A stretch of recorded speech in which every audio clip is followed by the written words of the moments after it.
Oubliez tout ce que vous croyez savoir sur les pirates. Sérieusement? Cette image cool et sombre de Jack Sparrow, c'est principalement des foutaises hollywoodiennes.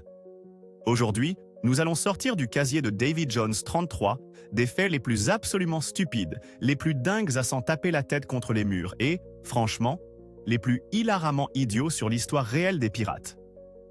Nous parlons de moments de désespoir, de décisions du genre « ils ont fait quoi ?» et d'assez d'absurdité pour faire rougir un perroquet. Préparez-vous, car l'histoire était bien plus étrange et beaucoup plus stupide que tout ce qu'on vous a jamais enseigné à l'école. 1. Les bandeaux n'étaient pas pour les yeux manquants, c'était vraiment les lunettes de vision nocturne des pirates. Alors, ce bandeau, pas toujours une déclaration de cicatrice de bataille stylée. Non. Beaucoup de pirates le portaient pour qu'un œil soit toujours ajusté à l'obscurité totale sous le pont. Quand ils déferlaient là-dessous, ils basculaient simplement le bandeau sur l'autre œil et boum, vision nocturne instantanée. Génial, n'est-ce pas? Aussi, complètement dingue. Imaginez essayer de vous souvenir quel œil était votre œil de nuit, tout en essayant de ne pas vous faire empaler. Attendez, c'est l'œil gauche pour le pillage, l'œil droit pour... Oh zut, un boulet de canon. Vous savez pertinemment que la moitié d'entre eux ont passé leur carrière à se cogner contre des mâts parce qu'ils avaient bandé le mauvais œil. Intelligent en théorie, hilaramment stupide en pratique.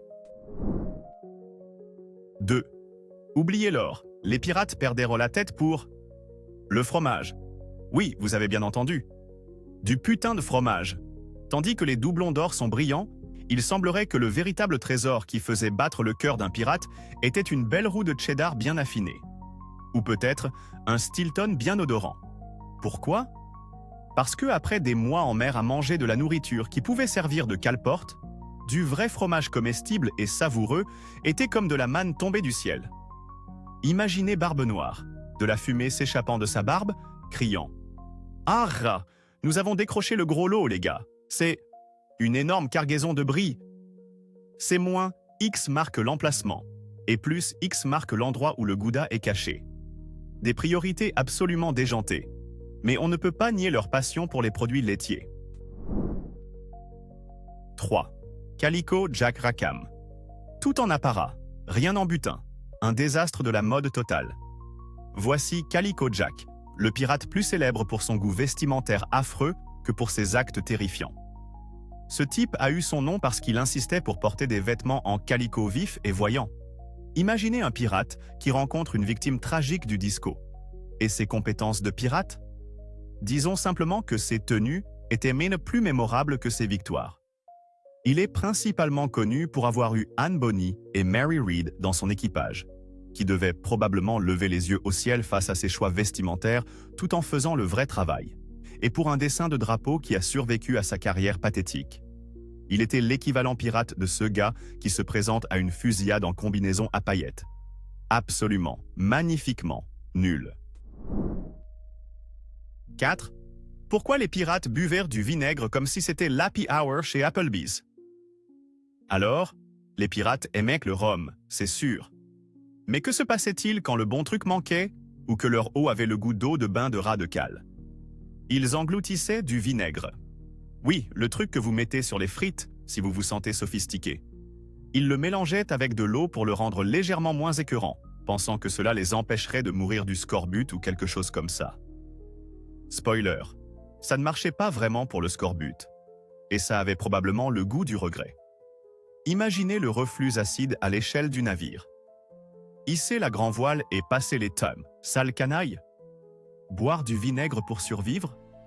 Ce n'est pas seulement désespéré, c'est un niveau de stupidité historique qui mérite une salve d'applaudissements, suivi d'un grand verre d'eau. 5. Les drapeaux pirates représentèrent parfois des énormes pénis, sans vergogne. Sérieusement, je ne plaisante pas.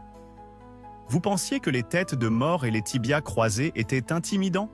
Tenez mon grog, certains capitaines pirates, opérant clairement à un autre niveau de « c'est quoi ce délire ?», ont décidé que rien ne criait « craignez-moi », autant qu'un énorme pénis grossièrement dessiné flottant au vent.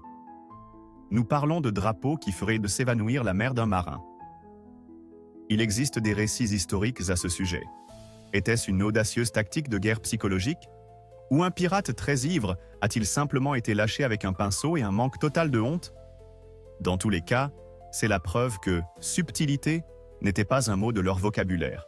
C'est le cas de le dire, hisser son drapeau de la folie. Littéralement. 6.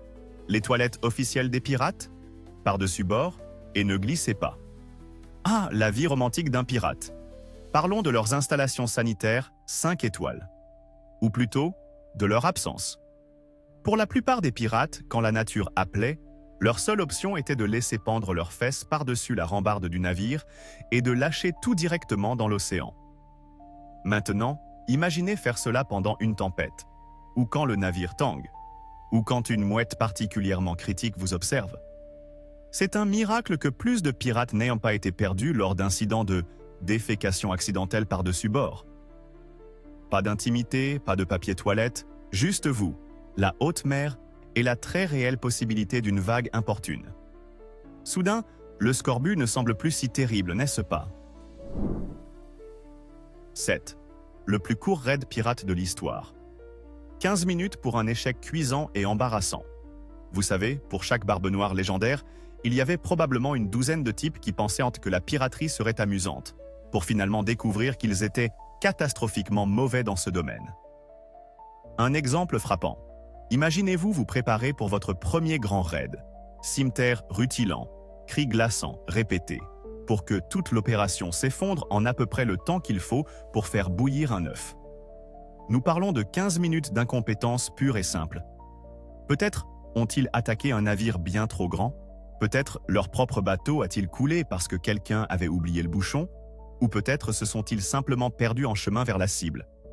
Quels que soient les détails, les rumeurs historiques racontent de tels échecs éclairs, des carrières se terminant avant même d'avoir vraiment commencé. C'est l'équivalent pirate de trébucher sur la ligne de départ et de se retrouver le nez par terre devant tout le stade.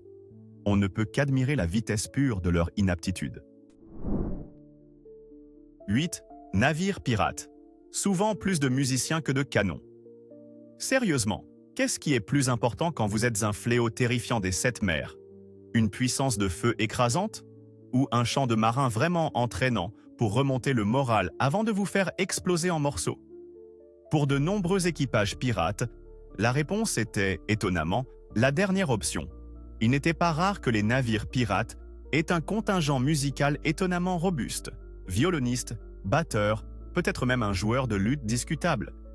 Ils croyaient que la musique était essentielle pour maintenir le moral durant les longs et fastidieux voyages et, vraisemblablement, pour offrir une bande-son dramatique à leur pillage. Imaginez les ordres du capitaine. Préparez les canons, et que quelqu'un amène Barthélemy à l'accordéon, ce passage a besoin d'une touche dramatique. C'est une image merveilleusement absurde. Des criminels endurcis privilégiant un bon air à un canon supplémentaire qui pourrait, vous savez, les maintenir en vie. Leur priorité était clairement un peu déformée. 9. Les chèvres, membres d'équipage officiel, car qui a besoin d'un service des ressources humaines, de toute façon? Oubliez les perroquets sur les épaules. Certains navires pirates avaient de véritables chèvres qui s'agitèrent sur le pont comme des membres précieux de l'équipage. Et pas seulement comme une réserve de nourriture d'urgence ambulante, bien que ce fût certainement un bonus. Il ne s'agissait pas seulement de bétail. Certaines étaient traitées presque comme des animaux de compagnie, ou du moins, des collègues poilus à 4 pattes. Peut-être étaient-elles bonnes pour le moral, offrant une douce distraction face à la menace constante de la mort et de la maladie.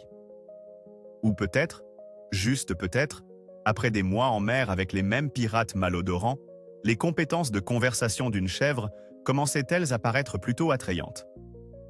Un B est probablement plus perspicace que la moitié des divagations éméchées que vous entendriez aux messes. C'est une image mentale merveilleusement étrange. Un capitaine pirate considérant sérieusement l'opinion d'une chèvre sur l'opportunité d'attaquer ce navire marchand. 10. Le pirate qui essaya de fonder son propre royaume anarchiste, Libertalia. Imaginez une commune pirate. Qu'est-ce qui pourrait mal tourner? Alors, il y a cette légende, n'est-ce pas, à propos d'un capitaine Misson et de son plan ambitieux de fonder une colonie pirate utopique appelée Libertalia, prétendument à Madagascar. L'idée était une société sans propriété privée, sans esclavage, avec une liberté totale et une démocratie directe. Le tout géré par, des pirates, des criminels endurcis, des meurtriers et des voleurs. Laissez cela s'imprégner. Un paradis anarchiste peuplé de gens dont toute la carrière était basée sur le mépris violent des règles et de la propriété d'autrui. C'est comme demander à une meute de loups d'ouvrir un restaurant végétalien. Bien que son exactitude historique soit débattue, la stupidité pure et glorieuse du concept est indéniable. Vous savez juste que leur première réunion de ville a probablement dégénéré en une bagarre au couteau pour savoir qui aurait le dernier biscuit. Bénisse soit-il leur cœur idéaliste et complètement délirant. 11. Sted Bonnet, le pirate gentleman, qui n'était qu'un riche idiot avec un désir de mort. Ce type est le saint patron des mauvais choix de vie. Sted Bonnet était un propriétaire terrien riche et éduqué à la Barbade, qui, un jour, probablement par pur ennui ou une crise de la quarantaine spectaculaire, décida « Vous savez quoi? La piraterie, ça a l'air amusant. » Alors, il fit ce que n'importe quel riche type ignorant ferait. Il acheta un navire, l'équipa, engagea un équipage et leur versa de vrais salaires, comme si c'était une entreprise commerciale légitime. Le comble? Il ne connaissait absolument rien à la navigation, ni au combat, ni à la piraterie. C'était en gros un touriste avec un navire de guerre. Il avait même une bibliothèque à bord. Son équipage, naturellement, le considérait comme une plaisanterie, et il finit par se lier avec Barbe Noire, qu'il a probablement regardé une fois et s'est dit « cible facile ». Toute sa carrière fut une leçon magistrale sur la façon de ne pas être un pirate, prouvant que l'argent ne peut pas acheter la compétence, surtout en haute mer. 12. Le butin le plus décevant. Des tonneaux et des tonneaux de poissons pourris. Imaginez la scène. Vous avez risqué votre vie et votre peau, repoussé un équipage désespéré, abordé leur navire, le cœur battant d'anticipation pour l'or et les bijoux scintillants que vous êtes sur le point de découvrir. Vous ouvrez la cale, et au lieu de richesse, vous êtes assailli par l'odeur écrasante de poissons avariés. Des tonneaux et des tonneaux de cela. C'est tout. Votre Grand Prix est un monument flottant à la décomposition ichthyologique. La déception a dû être dévastatrice. Vous ne pouvez pas le dépenser, vous pouvez à peine le supporter, et il attire probablement toutes les mouettes à des kilomètres à la ronde. C'est le genre de trésor qui vous fait sérieusement reconsidérer vos choix de carrière. Eh bien, les gars, a probablement dit le capitaine, on dirait que c'est ragoût de poisson pour les 6 prochains mois, si quelqu'un est assez courageux. Quelle pitoyable prise pour une bande de redoutables flibustiers. 13. Barbe Noire. Le maître des effets spéciaux d'horreur fait maison, en utilisant son propre visage. Edward Teach, mieux connu sous le nom de Barbe Noire, n'était pas seulement un redoutable pirate. Il était un maître de la guerre psychologique, avec un flair pour le théâtral qui était franchement insensé. Pour cultiver son image démoniaque, il tissait des mèches de chanvre imbibées de salpêtre, un composant de la poudre à canon, dans son imposante barbe noire et sous son chapeau. Puis, juste avant la bataille, il les allumait. Ainsi, il chargeait au combat auréolé de fumée, des étincelles jaillissant, ressemblant à un démon littéral sortant des profondeurs de l'enfer. Terriblement efficace? Absolument. Incroyablement, invraisemblablement stupide du point de vue de la sécurité personnelle? Absolument. Une mauvaise rafale de vent, une étincelle perdue, et tout son visage aurait pu s'enflammer comme une fusée romaine. C'est un miracle qu'il ne se soit pas accidentellement mis le feu tous les 2 mardis. Parlez-moi d'un engagement envers l'image de marque. En 14, l'indemnisation des travailleurs pirates. Ils avaient en fait des paiements détaillés pour les membres perdus. Cela semble sortir d'un rêve fiévreux, mais de nombreux équipages pirates avaient des articles d'accord étonnamment formels, et certains d'entre eux incluaient un système de compensation détaillé pour les blessures subies dans l'exercice, de leur fonction. Vous perdez votre bras droit? Ce sera 600 pièces de 8. Une jambe? 500? Un œil? Un bon 100. C'était comme une forme ancienne, incroyablement morbide, d'indemnisation des travailleurs, garantissant que même si vous étiez mutilé, vous recevriez au moins une généreuse compensation, ou un crochet. C'est bizarrement organisé pour une bande de hors-la-loi dont tout le mode de vie tournait autour du chaos. Imaginez le quartier-maître du navire, la plume à la main, calculant sobrement le paiement pour Jenkins. A perdu un doigt, mordu par un perroquet? Ça fait 50 pièces, mon gars. Essayez de ne pas perdre toute la main la prochaine fois. 15. Les remèdes contre la syphilis impliquant l'application de mercure sur tout le corps. La médecine pirate a son paroxysme de stupidité. La vie en mer était rude, tout comme les maladies. La syphilis, la grande vérole, était rampante. Et la solution médicale de pointe parmi les pirates et bien d'autres à l'époque? Le mercure. Pas pris par voie orale, oh non. Ils frottèrent des onguents de mercure sur tout leur corps affligé. La théorie, vraisemblablement, était que le métal lourd toxique ferait en quelque sorte fuir la maladie. Ce que cela faisait réellement, c'était entraîner des effets secondaires horribles. Chute des dents, insuffisance rénale, dommages neurologiques, et finalement, une mort lente et agonisante par empoisonnement au mercure. Ainsi, vous pouviez, ou non, guérir votre syphilis, mais vous deviendriez probablement complètement fou et mourriez dans le processus. C'est un exemple parfait du remède étant infiniment plus stupide et souvent plus mortel que la maladie elle-même. Mention très bien pour l'effort, 0 pour le bon sens. 16. Le coup de furtivité ultime. Voler un navire entier pendant que le capitaine faisait la sieste. Certains équipages pirates n'étaient pas seulement des brutes violentes. Ils étaient quota des maîtres de l'audace avec une touche d'effronterie pure et simple. Il existe des récits de pirates réussissant à se faufiler à bord d'un navire marchand, à maîtriser la garde de nuit minimale et à emporter le navire entier. Tout cela pendant que le capitaine et la plupart de l'équipage dormaient profondément dans leur couchette.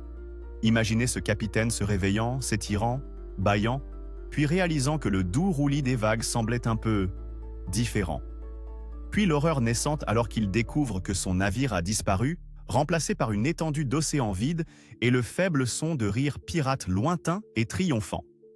Le niveau de négligence requis de l'équipage original est presque aussi impressionnant que l'audace des pirates.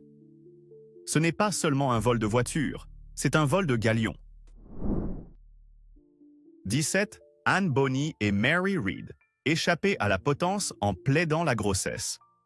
Ces deux femmes figuraient parmi les pirates féminines les plus célèbres et véritablement redoutables de l'âge d'or. Lorsque l'équipage de Calico Jack Rackham, y compris Bonny et Red, qui combattaient Inde comme des démons, fut finalement capturé en 1720, les hommes furent rapidement condamnés à la pendaison. Mais Anne et Mary avaient un atout dans leur manche, ou plutôt dans leur utérus. Elles plaidèrent par la grossesse, une faille juridique de l'époque où une femme enceinte pouvait voir son exécution retardée, ou parfois commuée, parce que la couronne était réticente à tuer un enfant à naître. Et cela fonctionna. Leurs exécutions furent suspendues. La question de savoir si elles étaient réellement enceintes ou simplement des menteuses incroyablement astucieuses est encore débattue par les historiens. Mais quoi qu'il en soit, ce fut une façon spectaculairement folle et efficace de déjouer la mort. Imaginez la tête du juge. Enceinte, dites-vous? Toutes les deux? Eh bien, c'est gênant. 18. La tentative d'évasion de pirates la plus stupide de tous les temps. Se cacher à l'intérieur d'un tonneau d'eau. Bon, imaginez ceci. Vous êtes un pirate. Votre navire a été capturé et les autorités envahissent le pont. Votre plan d'évasion génial? Vous faufilez dans un tonneau d'eau vide et espérez que personne ne vous remarque. C'est l'équivalent pirate d'une autruche qui enterre sa tête dans le sable, seulement plus malodorant et bien plus exigu. Qu'est-ce qui pourrait bien mal tourner? Eh bien, pour commencer, les marins ont réellement besoin d'eau. Il y a donc de fortes chances que quelqu'un vienne chercher ce tonneau. Deuxièmement, les tonneaux ne sont pas exactement insonorisés. Et troisièmement, c'est juste une idée profondément stupide. Vous êtes piégé, vous ne pouvez pas voir, vous pouvez à peine respirer. Et votre grande évasion repose entièrement sur le fait que tout le monde est encore plus bête que vous. Sans surprise, cette tactique a rarement, sinon jamais, abouti à une évasion réussie juste à un pirate très embarrassé repêché d'un fût. 19. Le humour pirate. Forcer les musiciens capturés à jouer frénétiquement pendant que leur navire coulait. Les pirates avaient un sens de l'humour notoirement sombre. et parfois ils viraient vers le domaine du vraiment dérangé et cruel. Une forme de divertissement, particulièrement tordu pour certains équipages, était, après avoir capturé un navire, de forcer tout musicien à bord à jouer des mélodies entraînantes pendant que leur propre bâtiment était pillé, brûlé ou coulé. Imaginez la terreur pure et l'absurdité de cette situation. Vous êtes violoniste, votre navire sombre dans les flammes, les pirates emportent tout ce qui a de la valeur et vous êtes forcé, sous la menace d'une épée, de jouer une gigue entraînante. C'est le genre de torture psychologique si inutilement malveillante qu'elle en devient presque caricaturale dans sa scélératesse. Pas exactement une partie de plaisir pour les pauvres musiciens, qui jouaient littéralement du violon tandis que leur monde brûlait. C'est prendre l'humour de potence à un tout nouveau niveau, terrifiant. 20. La démocratie pirate, IMAN. Élire et destituer les capitaines, parfois en plein combat, probablement. Oublier les tyrans au point de fer régnant sur leur navire avec un crochet de fer. De nombreux équipages pirates opéraient sous un système étonnamment démocratique. Ils élisaient leurs capitaines par vote populaire, et tout aussi important, ils pouvaient les destituer s'ils n'étaient pas à la hauteur. Imaginez les évaluations de performance. Capitaine Barbe Noire, vos chiffres de pillage sont en baisse de 15% ce trimestre et vos discours de motivation manquent d'un certain pep. Nous optons pour Bill le Borgne. Le chaos pur de cela est époustouflant. Y avait-il des débats houleux, des slogans de campagne, des recomptages? Et que se passait-il s'ils décidèrent de destituer un capitaine en plein milieu d'une bataille navale féroce? Excusez-moi, capitaine, pendant que vous êtes occupé avec ce grappin, nous venons de tenir un vote rapide. Vous êtes viré. C'est à se demander comment un navire pirate a pu arriver à destination avec un tel niveau de potentiel drame en milieu de travail. 21. Naviguer sans boussole. Compter sur les bonnes ondes, les mouettes et la pure bête chance. Nous imaginons les pirates comme des maîtres marins, naviguant avec expertise les vastes océans. La réalité? Certains d'entre eux étaient à peu près aussi doués en navigation qu'un labrador ivre avec un sextant. Tandis que les capitaines expérimentés maîtrisaient certainement leur art, de nombreux équipages pirates moins réputés, ou tout simplement stupides, prenaient la mer avec un manque choquant d'outils de navigation appropriés, ou des connaissances pour les utiliser. Leur stratégie se résumait souvent à suivre ce littoral, se diriger vers ce nuage d'apparence suspecte, ou demander des indications à cette mouette. Le fait qu'aucun d'entre eux n'ait jamais trouvé leur cible visée, sans parler des îles au trésor, témoigne moins de leur habileté que de l'aléatoire déconcertant de l'univers et de la pure, absolue et bête chance. On est arrivé? Était probablement une question très courante et très désespérée. 22. Les terreurs édandées. Quand la nourriture venait à manquer, certains pirates mâchaient des bouts de cuir. La cuisine pirate n'était pas exactement étoilée au Michelin. Des biscuits de mer, si durs qu'ils pouvaient casser des dents, de la viande salée, qui était plus du sel que de la viande, et beaucoup de rhum. Mais quand même ces maigres provisions diminuaient lors des longs voyages, les choses devenaient vraiment désespérées. On parle de pirates rongeant des bouts de cuir, vieilles ceintures, semelles de chaussures, tout ce qui était vaguement masticable, juste pour avoir quelque chose dans l'estomac et tromper leur corps en lui faisant croire qu'ils mangeaient. Imaginez le cauchemar dentaire. La plupart des pirates avaient probablement des dents qui ressemblaient de toute façon à un cimetière effondré, mais essayaient de mastiquer un morceau de cuir de vache salé et séché au soleil. C'est un niveau de désespoir culinaire qui vous fait apprécier même le pire repas d'avion. C'est un miracle qu'il leur restait de l'énergie pour piller après un tel régime. 23. L'accord commercial. Pirate le plus étrange. Échanger une fortune en butin contre un unique perroquet agaçant. Les pirates adoraient leurs animaux exotiques, surtout les perroquets. Mais parfois, cette affection frôlait la folie financière. Il existe des récits, peut-être embellis mais délicieusement absurdes, de pirates concluant des accords commerciaux vraiment terribles, comme échanger une prise significative de marchandises, soie, épices, peut-être même un coffre d'argent, contre un unique perroquet particulièrement bavard ou juste coloré. On peut presque entendre le quartier-maître hurler « Vous avez échangé un canon et 3 barils de rhum pour ce plumeau piailleur ?» C'est le genre de décision qui vous fait vous demander si le rhum n'avait finalement pas mariné leur cerveau. Mais regardez, les gars, pourrait argumenter le capitaine. Il peut dire « pièce de 8 ». Ça doit bien valoir quelque chose, non? Faux, capitaine. Tellement faux. 24. Les faux pas de la mode pirate. Des tatouages si mal faits qu'ils étaient une punition en soi. Les tatouages étaient une part importante de la culture des marins et des pirates, une manière de marquer les expériences, de montrer des allégeances ou simplement d'avoir l'air dur. Mais soyons honnêtes, le contrôle qualité n'était pas toujours au rendez-vous. Nous ne parlons pas de chefs-d'œuvre artistiques complexes, nous parlons d'ancrage grossier, souvent appliqué sous l'emprise de l'alcool, fait avec une aiguille rouillée et une prière. Imaginez des encres bancales, des noms de chéris ou de navires mal orthographiés et des sirènes qui ressembleront plus à des lamentins échoués après une nuit agitée. Certains de ces tatouages étaient probablement si mal faits, si exécutés de manière embarrassante, qu'ils servirent de rappel permanent et irritant d'une très mauvaise décision prise alors qu'ils étaient complètement ivres. C'est le genre d'art corporel qui vous donne envie de porter des manches longues pour le reste de votre vie, même sous la chaleur des Caraïbes. 25. Pas de proie, pas de paix. Le contrat pirate. Qui criait essentiellement « faisons quelque chose de vraiment stupide ». C'était le contrat d'emploi fondamental pour la plupart des équipages pirates. Si le voyage ne rapportait aucun butin capturé, personne n'était payé. Pas un seul doublon. Cela créait un environnement aux enjeux incroyablement élevés où le désespoir l'emportait souvent sur le bon sens. Si des semaines passaient sans capture réussie, l'équipage devenait agité, affamé et de plus en plus disposé à prendre des risques insensés. Attaquer ce convoi naval lourdement armé avec notre petite chaloupe qui fuit? Pourquoi pas? On n'a pas mangé de repas décent depuis un mois? C'était un système pratiquement conçu pour encourager des actes de piraterie d'une bêtise monumentale et souvent suicidaire. Parce que quand on est affamé et fauché, la mise en danger imprudente commence à ressembler à une stratégie de carrière viable. 26. Fête pirate légendaire à terre.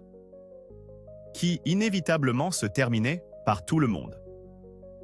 Ivre, volé ou arrêté.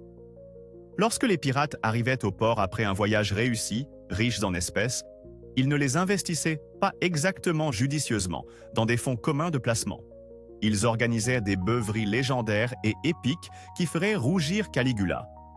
Nous parlons d'océans de rhum, de montagnes de nourriture, de jeux de hasard, de bordel et d'une débauche générale et débridée qui pouvait durer des jours. Le résultat inévitable?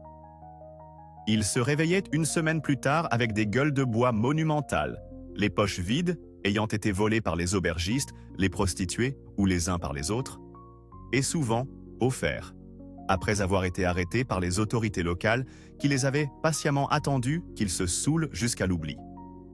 Leur capacité à dilapider des fortunes, avec une telle rapidité époustouflante et un tel manque de prévoyance était vraiment un spectacle à voir.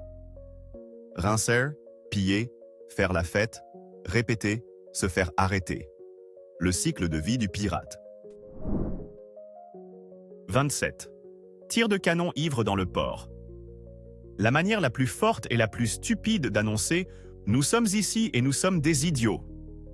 Alors, vous êtes un pirate, essayant de rester discret dans un port neutre, peut-être pour vous réapprovisionner ou pour échapper à la marine. Quelle est la pire façon d'y parvenir? Que diriez-vous de vous saouler complètement et de tirer accidentellement les canons de votre navire? Oui, cela s'est réellement produit. Imaginez la scène, une paisible ville portuaire, soudainement secouée par un boulet de canon inattendu sifflant au-dessus, suivi par les cris paniqués d'un équipage de pirates très ivres essayant de comprendre qui a allumé la mèche. C'est l'équivalent pirate d'un appel ivre à votre ex, sauf qu'au lieu d'un message vocal embarrassant, vous pourriez déclencher un incident international ou, à tout le moins, faire jeter tout votre équipage au cachot. Belle manœuvre, les gars, vraiment subtile. Rien ne dit « Nous ne sommes absolument pas des criminels recherchés », comme un barrage d'artillerie non sollicité sur le marché aux poissons local. 28. La pire idée en piraterie, décider d'attaquer au hasard un navire de guerre de la marine entièrement armé. Le courage est une chose, la stupidité suicidaire en est une toute autre. Alors que certains pirates étaient que des stratèges astucieux, d'autres opéraient apparemment selon le principe « voir navire, attaquer navire ». Peu importe que ce navire soit un marchand sans défense ou une forteresse flottante hérissée de canons et de quelques centaines de Royal Marines très en colère. Il existe des récits d'équipages pirates, peut-être alimentés par trop de rhum ou un sens exagéré de leur propre audace, décidant d'affronter un navire de guerre. Le résultat était généralement prévisible. Une bataille très courte et très unilatérale, aboutissant à ce que les pirates soient réduits en miettes, capturés ou envoyés nager. C'est comme un chihuahua essayant de se battre avec un grizzly. Il faut admirer la pure et simple audace, même si l'on se frappe le front devant l'absence monumentale d'évaluation élémentaire des menaces. 29. Votre docteur de navire pirate? Probablement le cuisinier, armé d'une scie rouillée et d'une vague idée de l'emplacement de votre jambe. Les soins médicaux sur un navire pirate étaient, c'est le moins qu'on puisse dire, horribles. Si vous étiez gravement blessé, votre meilleur espoir était souvent le cuisinier du navire, qui faisait fréquemment office de chirurgien. Son principal outil? Une scie, souvent pas particulièrement propre.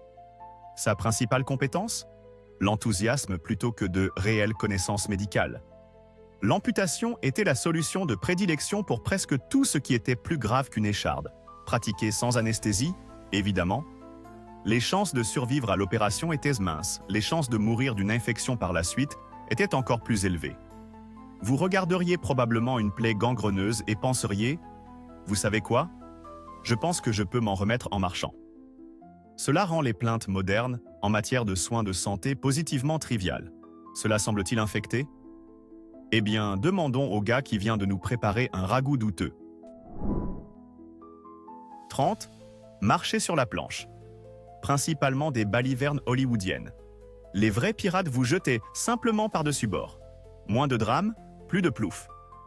Cette image emblématique d'un captif terrifié, contraint de marcher sur une planche étroite au-dessus d'eau infestée de requins, principalement un produit de fiction, popularisé par des livres comme L'île au trésor.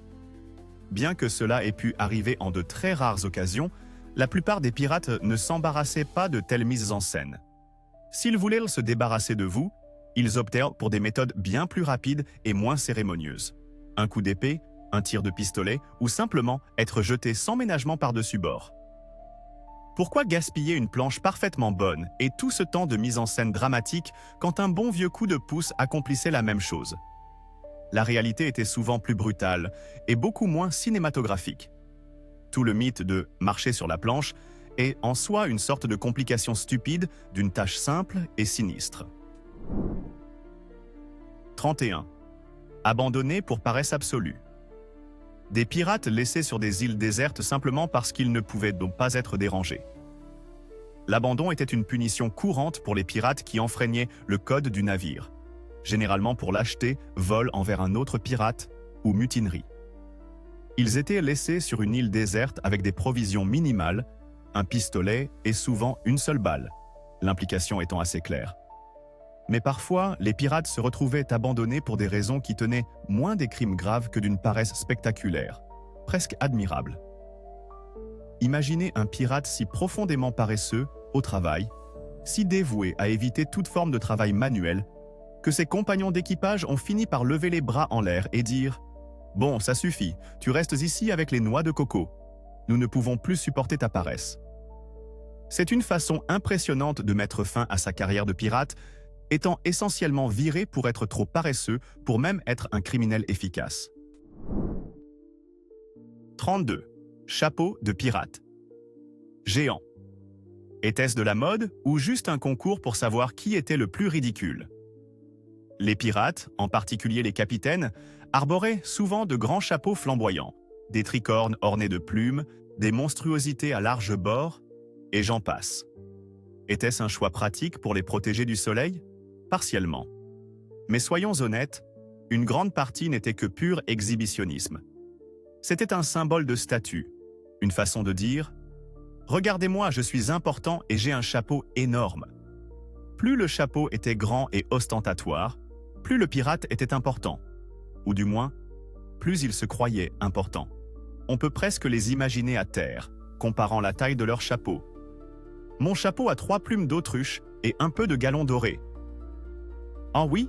Eh bien, le mien a 4 plumes d'autruche et peut servir de petit bateau. C'est une déclaration de mode si extravagante qu'elle frise l'absurdité hilarante.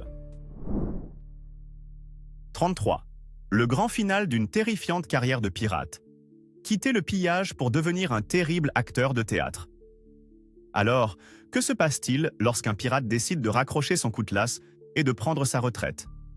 Certains sont tombés dans l'oubli, d'autres ont été capturés et pendus. Mais quelques-uns, dans une reconversion de carrière vraiment déconcertante, ont apparemment tenté leur chance dans le théâtre. Imaginez un pirate grisonnant, imprégné de rhum, habitué à hurler des ordres et à menacer des victimes, tentant maintenant de livrer des soliloques shakespeariens sur une scène grinçante. La transition de « Arr, préparez-vous à l'abordage » à « être ou ne pas être » n'était probablement pas aisée. On peut juste imaginer les critiques. Le capitaine Lamort a montré de l'enthousiasme en tant qu'Hamlet, bien que sa tendance à brandir une épée accessoire vers le public ait été quelque peu distrayante. C'est un changement de carrière si inattendu, si totalement imprévu, que c'est la fin parfaite et stupéfiante d'une vie de folie maritime. Bravo, les pirates comédiens. Bravo. Et voilà. 33 fois l'histoire prouve que les pirates étaient moins des génies des mers, et plus des « qu'est-ce qu'ils avaient en tête ?» De l'obsession pour le fromage au drapeau douteux et aux choix médicaux vraiment affreux, ces boucaniers étaient certifiablement dingues. Maintenant, à vous, si vous étiez un pirate, quelle est la seule chose absolument stupide et inutile que vous devriez absolument emporter sur votre navire? Laissez vos idées les plus absurdes dans les commentaires. Je suis prêt à rire.